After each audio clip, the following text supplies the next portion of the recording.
Welcome back to another edition of the Night Report podcast. I'm your host, Mike Broadbent. Joining me once again is my co-host, Richie O'Leary, and just call him co-host at this point, Alec Crowdhamel. Two big news items. In the span of 24 hours, Mark Orphey had left for the Texas Longhorns to become their safeties coach, and Rutgers has found his replacement in assistant defensive backs coach David Rowe. He is now the cornerbacks coach for the Scarlet Knights. We'll get into that. And we'll also read the eulogy for the Rutgers men's basketball season as it officially came to a close in terms of hopes and dreams last night when they lost in embarrassing fashion to the Iowa Hawkeyes. Were playing shorthanded and hadn't won a single road game all season, and they came into the once ferocious RAC and won by, I think, double digits after being down 11. Double digits at halftime. Yeah. So we'll get into both those news items, but first, this podcast is presented to you once again by Betonline. Betonline is the world's most trusted betting platform and your number one source for online betting in 2025. Whether you're a seasoned fan or a first-time bettor, BetOnline is your ultimate game day companion. You have the largest selection of odds on everything from the NBA and college basketball to NHL and the UFC. BetOnline continues to be your number one sports betting resource. From everything from three-pointers to hat tricks, BetOnline has you covered with odds, stats, and more for every game, every play, and every win. BetOnline, the game starts here. So let's talk about the good-ish news. Obviously, never good to lose a coach that was sought after in Mark Orphey, but I mean, he gave us 3 good years. The cornerback development certainly was there the last 3 years. You know, you sent Max Melton to the league. You probably have 2 more guys going to the league after this year in Eric Rogers and Robert Longerbeam. Christian Braswell as well in his first year. Christian Braswell as well. Yep. It makes a lot of sense for him, though. I mean, he's from Houston. The Texas Longhorns came calling. They had a really high-tiered list of guys that were interested in the job, and it should be kind of seen as a good thing that programs like Texas want to hire away your assistant coaches. And it seems like Rutgers kind of had the guy waiting in the wings in David Rowe. You brought him on who, you know, before he was at Rutgers, he was the defensive backs coach for Houston for 3 years, I believe. So it's not like he was at some random, you know, high school coaching, you know, JV or something like that. He was in big time football, and there was probably a wink nod agreement that, you know, when a role comes open, you probably, if everything goes well, are the shoe in for it. And we talked about all this yesterday on the pod. So, Rich, now that we had a little bit of serendipity with us talking about it, and then it happens, what's your take on how this coaching search has shaken out? I mean, kind of what we already expected, mostly. I posted on the board last night as soon as the Orphey news happened, right after the game, right during the game, sort of, kind of. The first thing I said was David Rowe's the name, the hottest name on the list right now. It sounds like it's trending that way, and so lo and behold, it happened. I think it makes a lot of sense. He's produced at a high major level. He's a winner too. Former Schiano guy, coached with him at Tampa as his first internship ever, and went on to coach under PJ Fleck at Western Michigan, where he had connections to Kirk Shiraka. And then he goes, where'd he go? Valdosta State, where I think he won I don't know what they were, D2, D3, whatever it was. He won D2. He won a national championship with them as their defensive backs coach. He's got coordinator experience at the high school level, a little different. And then he goes to Houston, Central Michigan. He's turning out all MAC guys. He's churning out all American Conference guys at Houston, and then goes to Rutgers, and it just made a lot of sense. And this is the easy way. This is what it's supposed to be. You lose a coach to a bigger program or an NFL's or whatever, or a coordinator spot, and you go right to your bench basically, and you're like, "Oop, next man up, come on." And that's what it's supposed to be like for most college programs. And it's nice that it's able to work out this way. You get an experienced secondary coach, a guy who knows the program, a guy that's been with the program, a guy that's been with Schiano for God knows how long between playing and coaching now. And it just makes a lot of sense. How about you, Alec? What's your take on this coaching situation? Yeah, like Richie said, this was kind of like the natural progression.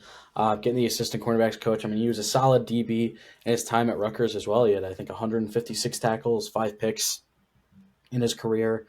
This was kind of the natural progression. And like Richie said, it's, you know, when you're losing a guy to a program like Texas, who's obviously one of the biggest brands nationally in college football, And you have that guy waiting in the wings. It's not a great thing to lose someone like Orphey, who's done a really good job, like we talked about at Rutgers. But having someone in the wings like that who has kind of a similar background to Orphey in that he's kind of been all over the place. I think Orphey was at Utah State, Montana State before he came to Rutgers. Similar background, working with a lot of DBs and kind of being all over the place. So, and obviously you have Greg Schiano as your head coach, who has a ton of experience with DBs. Rob Smith is your defensive coordinator, who has a ton of experience with DBs as well. So I think they're setting up the infrastructure pretty well for the defensive back room. Yeah, and David Rowe is still pretty young. I think he's in his mid-30s. So he can still continue to grow and get better as a coach as well. But, another hire that makes too much sense, given the experience he had, elevating him to the cornerbacks role. Given that we have had a bit of a shakeup in staff, let's kind of ground where we're at currently in terms of coaches. Let's just run through them one at a time and then kind of determine if there's going to be any more replacements or anything like that, any additions to the staff. Offensive coordinator stayed the same this offseason. Kirk Soraka, he got an extension recently as well. Should be noted. Will make him one of the highest paid coordinators in football, I think. Bumps him up to about $1.9 million. Richie, keep me honest here. That's about right? Yep, 1.9. Yeah. Demir Shaw has stayed with the program after interest from several, as you reported, Richie. Penn State. He was on a short list for that job. Gets the extension. Uniquely qualified. Yeah, uniquely qualified. Gets his extension. That is now off the table. Mm-hmm. Dave Brock, receivers coach, again, gets a big extension this offseason. Probably had some big programs coming after him. Mm-hmm. Now he's going to make, I think, $900K in his final year of this new deal. Yes, correct. Scott Malone, tight ends coach, stuck around. The development from Kenny Fletcher was promising. I expect that to continue. Offensive line coach Pat Flaherty, I think he got an extension in the offseason ahead of this year. Yes, correct. So he's another guy who got an extension. Don't have his figures off the top of my head. $600K. I know. $600K. No, $450. I'm sorry. $450. Yes. I expect that to go up. Yeah, definitely needs more money than it. Two new defensive line coaches from the 2024 season, Julian Campenny, Colin Farrell. They're still on their initial deals, I believe. We now have a new linebackers coach because Coach Harry Simiak was coaching linebackers and defensive coordinator. So Zach Sparber is the new linebackers coach and co-DC. We have a new defensive coordinator, co-DC Rob Smith. We have new secondary coaches. Drew Lascari left to be an assistant defensive backs coach for the Jacksonville Jaguars.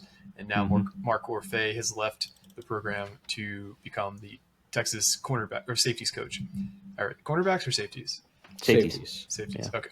Safeties coach. So now we have David Rowe being elevated. It seems like we're at 10 there for my count, but we still potentially could add more because there's no hard and fast limit to coaches on the field anymore. There's limits to who can go out and recruit. But do you guys expect us to add any more coaches given that we now have a safeties coach role open?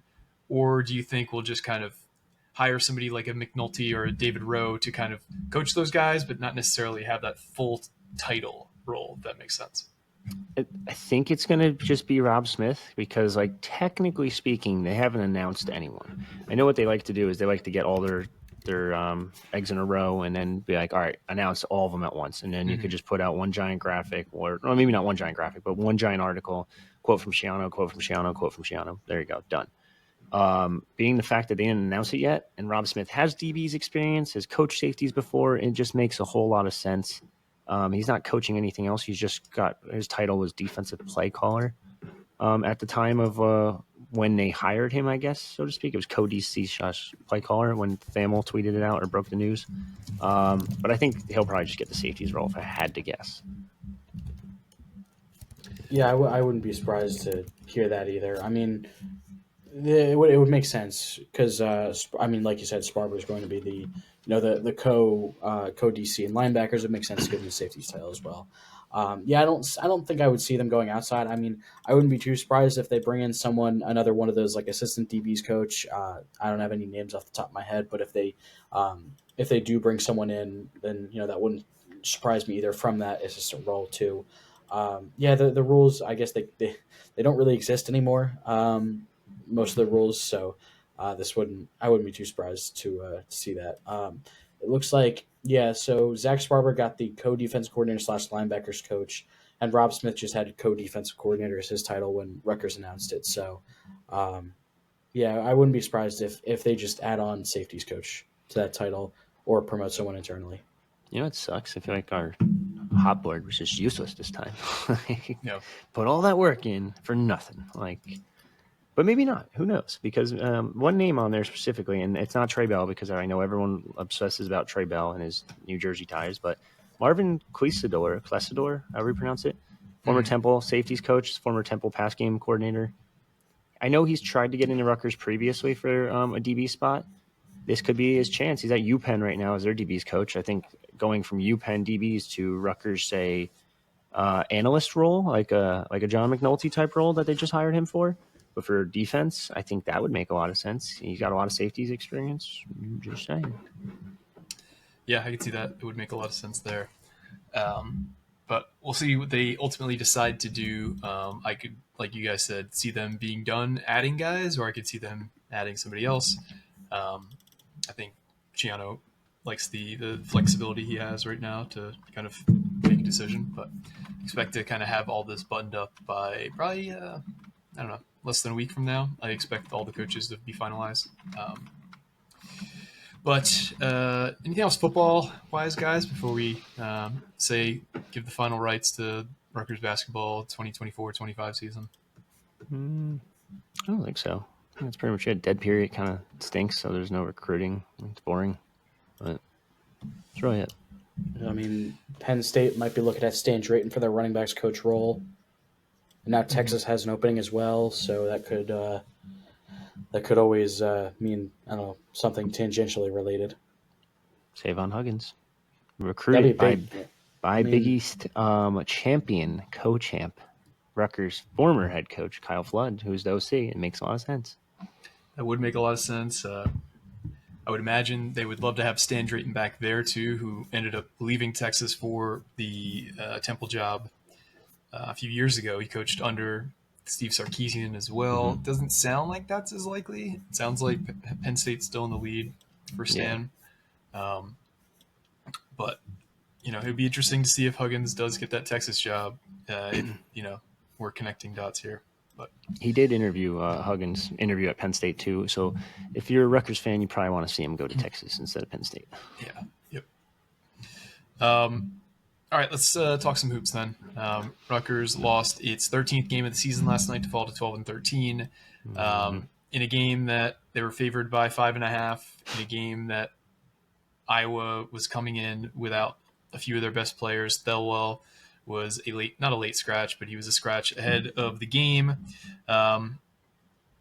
Rutgers looked like the better team in the first half. They were up by 9, I think, at halftime, and then just the team totally fell apart. They couldn't hit a shot. They couldn't play defense.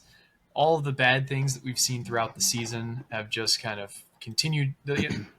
Like the problems we had game 1 are still the same problems we had game 25. So I think a lot of this season falls on the coaching staff not being prepared for the personnel that they wanted to utilize and not adjusting around that. But also just, this team is not very good, long and short of it. Alec, you were in the stadium last night. Just what was the atmosphere like at the stadium, and kind of what was your take on how the game went?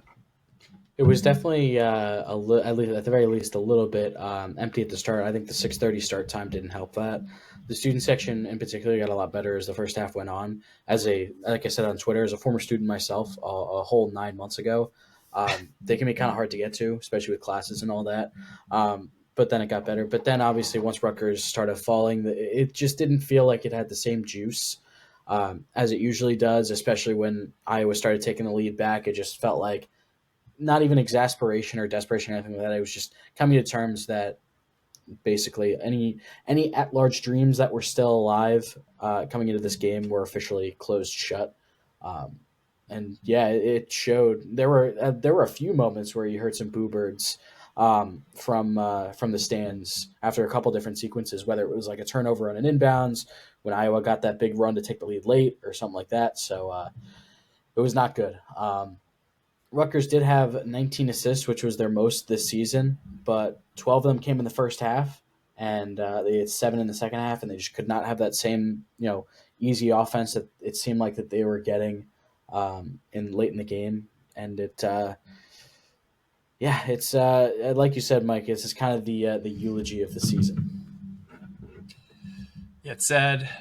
We had probably, I guess, in hindsight, unrealistic expectations that this would suddenly become a very high tempo, offense first type team when, we have 8 years of evidence that Steve Peichel can't really play that way.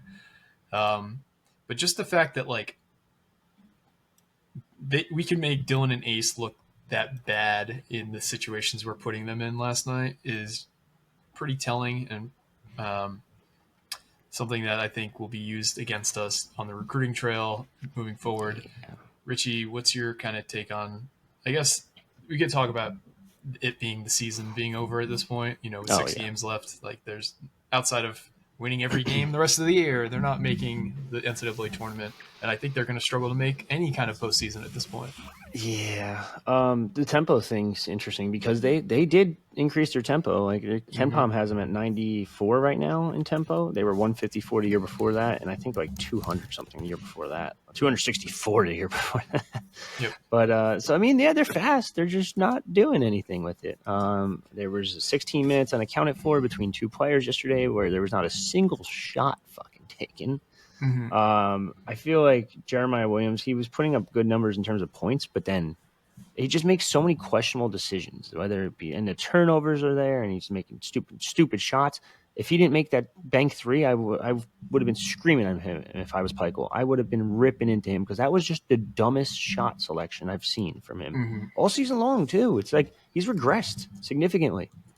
And I know people are like, yeah, they failed Ace and Dylan on the season. Yes, 100%. Last night, those two failed the team in general. They just couldn't hit a shot. Now, part of that's an issue of the fact that no one else was able to hit shots. I mean, Tyson Acuff was pretty hot early on.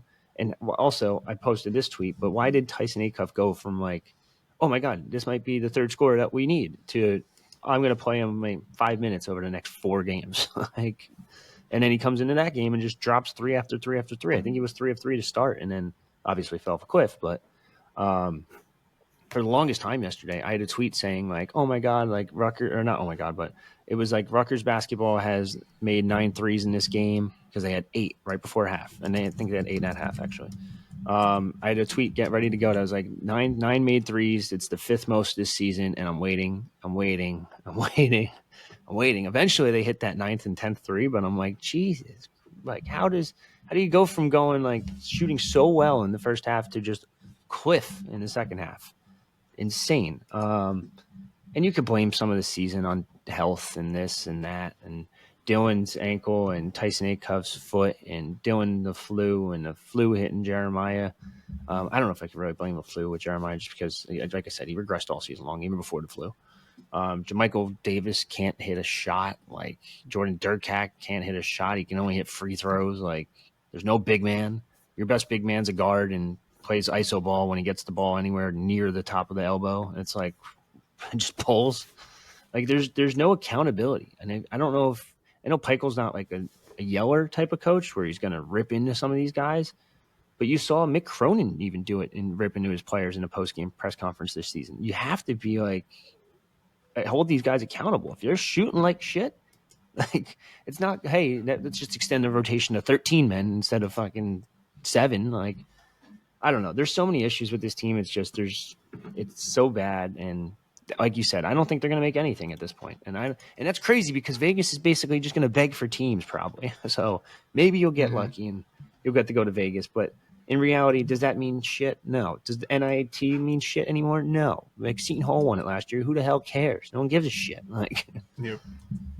Sorry for all my cursing, but it's pissing me off. Yeah, I just want to touch on something about, you talked about the pace and the average time to shooting in terms of hoops. Like there's a lot of positive correlation between playing with pace and playing successfully. Mm-hmm. But it's not just like, let's run down and throw a shot at the rim. It has way more to do with like getting good looks and getting to the hoop and having the athletes who can, break down a defense and actually score in the paint. It kind of Mm-hmm. reminds me of like people who always bring up like, the top 10 teams in the NFL who, have the most rushing attempts tend to be like the top 10 best teams, but it leaves out Mm-hmm. like all the context for why that is. Like typically the best teams run the ball a lot more because they have leads and they salt the games away with rushing. They don't get to the lead with rushing. Uh, so it's like a fundamental misunderstanding of like, just inherently playing with more pace does not make your team a better offensive team. It's you play with faster pace to get to certain looks, and not just doing it for the sake of doing it. So that I feel like that plays a bit into it, where we're just like rushing down the court to get a shitty shot rather than going slow down the court to get a shitty shot. Like they're both shitty shots. It's just you're doing seconds versus doing another in 28. I don't know. I'm just so disheartened with basketball, and like this is going to set, because not only are we like a national laughing stock, like this is going to be talked about by every major person on podcasts, on media, talking about the NBA draft, but also just like the rest of the basketball season, we're going to hear about how Steve Pikiell couldn't get a team with 2 NBA top 5 lottery picks into the NCAA tournament. Something that has been done, I think, once, maybe ever, if we're just talking about precedent. I think it's top. If it's top 10 picks, I think it's happened 3 times before. If it's top 5 picks, never. Like never. Like this is, and I like you just said, like people are going to think, hey, the season's like after that last game against Minnesota, people are like, oh, or what? I'm sorry, Big Ten tournament if they make it. After that last game of the season, they're going to be like, oh yeah, like all right, we don't have to talk about this anymore. It's fine, like it's over. No, the whole NBA draft is going to be nonstop about how misused these guys were. Like it's going to be insane. It's going to be so bad. Like, and recruiting is going to take a hit. I don't know how you recover from it, honestly. And I was texting you guys last night, like really pissed off, saying like this might be it for Pike, but in reality, like this is something you can't dig yourself out of very easily. Can you do it? Yeah, sure, but it's going to take time. And how much time does he realistically have? A new AD is not going to put up with it. Yeah, I don't know. It's going to be.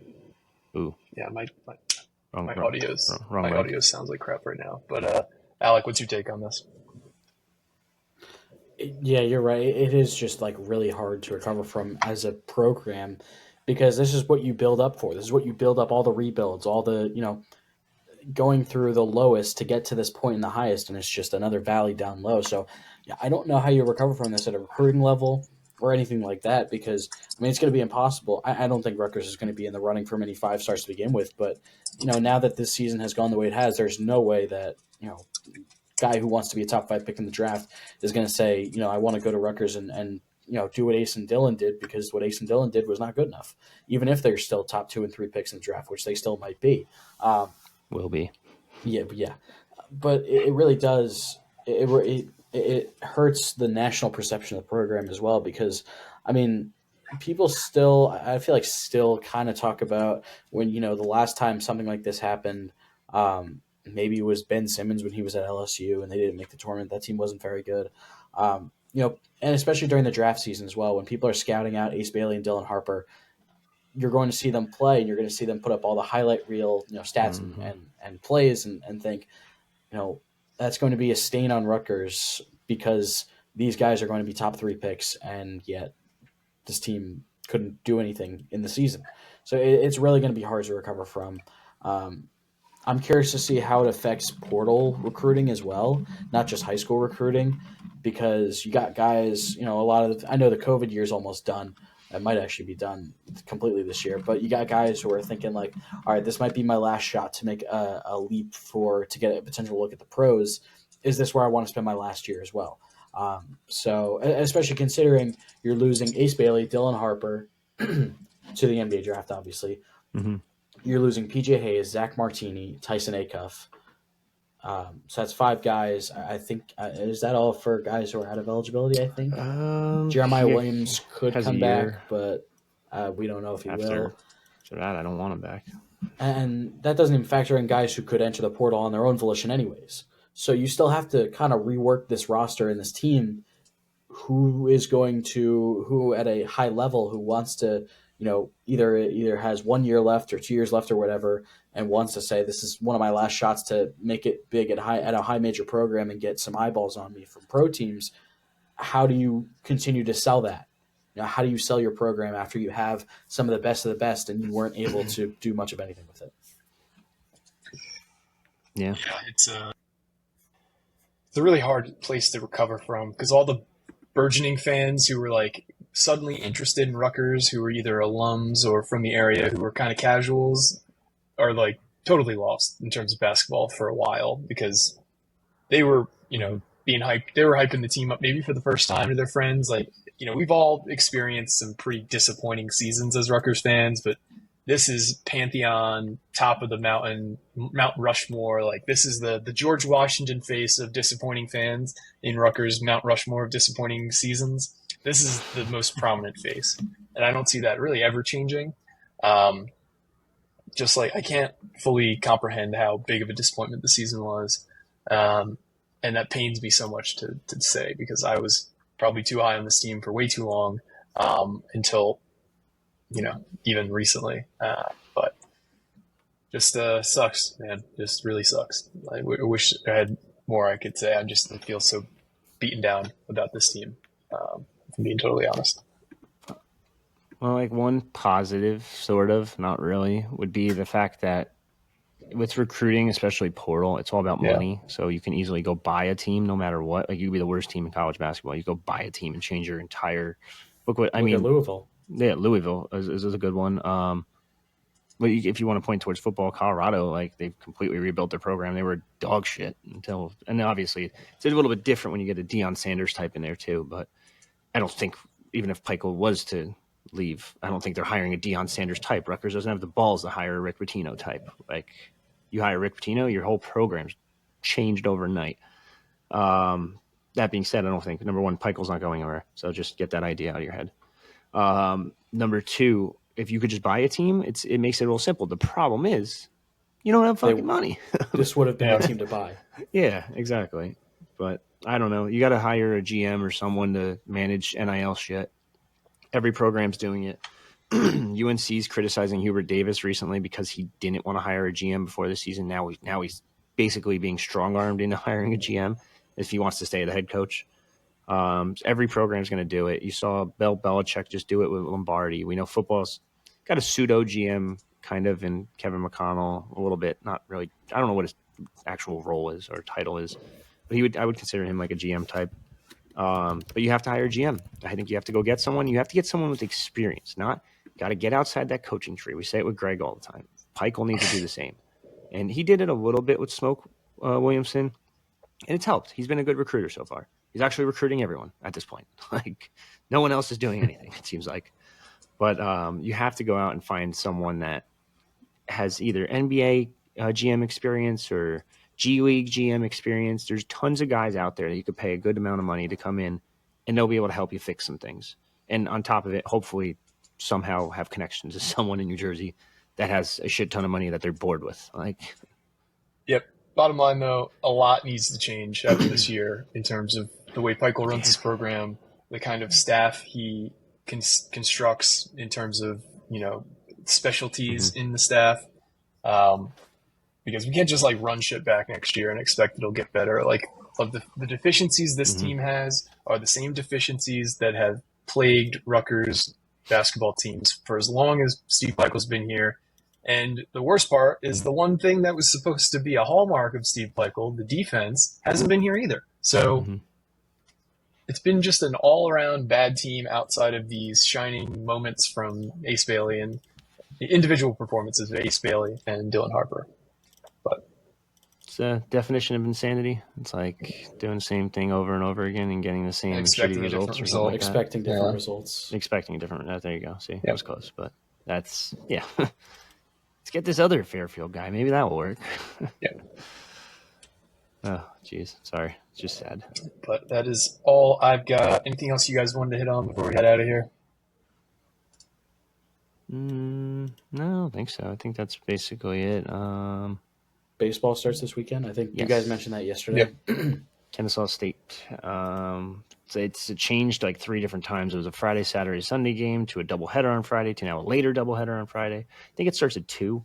I don't know if Kennesaw State will be not televising, obviously, but streaming it. They might be, because I think they had a weird stream when they. No, who televised that game when they played against Rutgers? On basketball? Yeah, That was like CBS Sports Network, right? I can't say for certain if this game's actually going to be on any type of streaming service, but I feel like it's 2025. I feel like every school should have some type of streaming service. Most ESPN of them, Plus. Found yeah, it. exactly. ESPN Plus. Let me see if it does. But I mean, in They're the pretty meantime, good, if you though. can't watch, if you can't watch, there's been a lot of what was I gonna say? A lot of previews from not just the season, but the rotation to look out for Kennesaw State itself from our guy Hector. So definitely check those out as well. A lot of good info. Trying to see if the 2025s. There we go. Because usually on the it says it will be on ESPN Plus. Yeah. He hit on 2 of the 3 for the rotation, though, which I was pretty impressed with, considering the roster consists of 38 players. I think 20-something of them are brand new. So it's been a lot of roster turnover for baseball as well. Yeah, that's going to be fun. I'm just happy that I have another Rutgers sport to be mad at.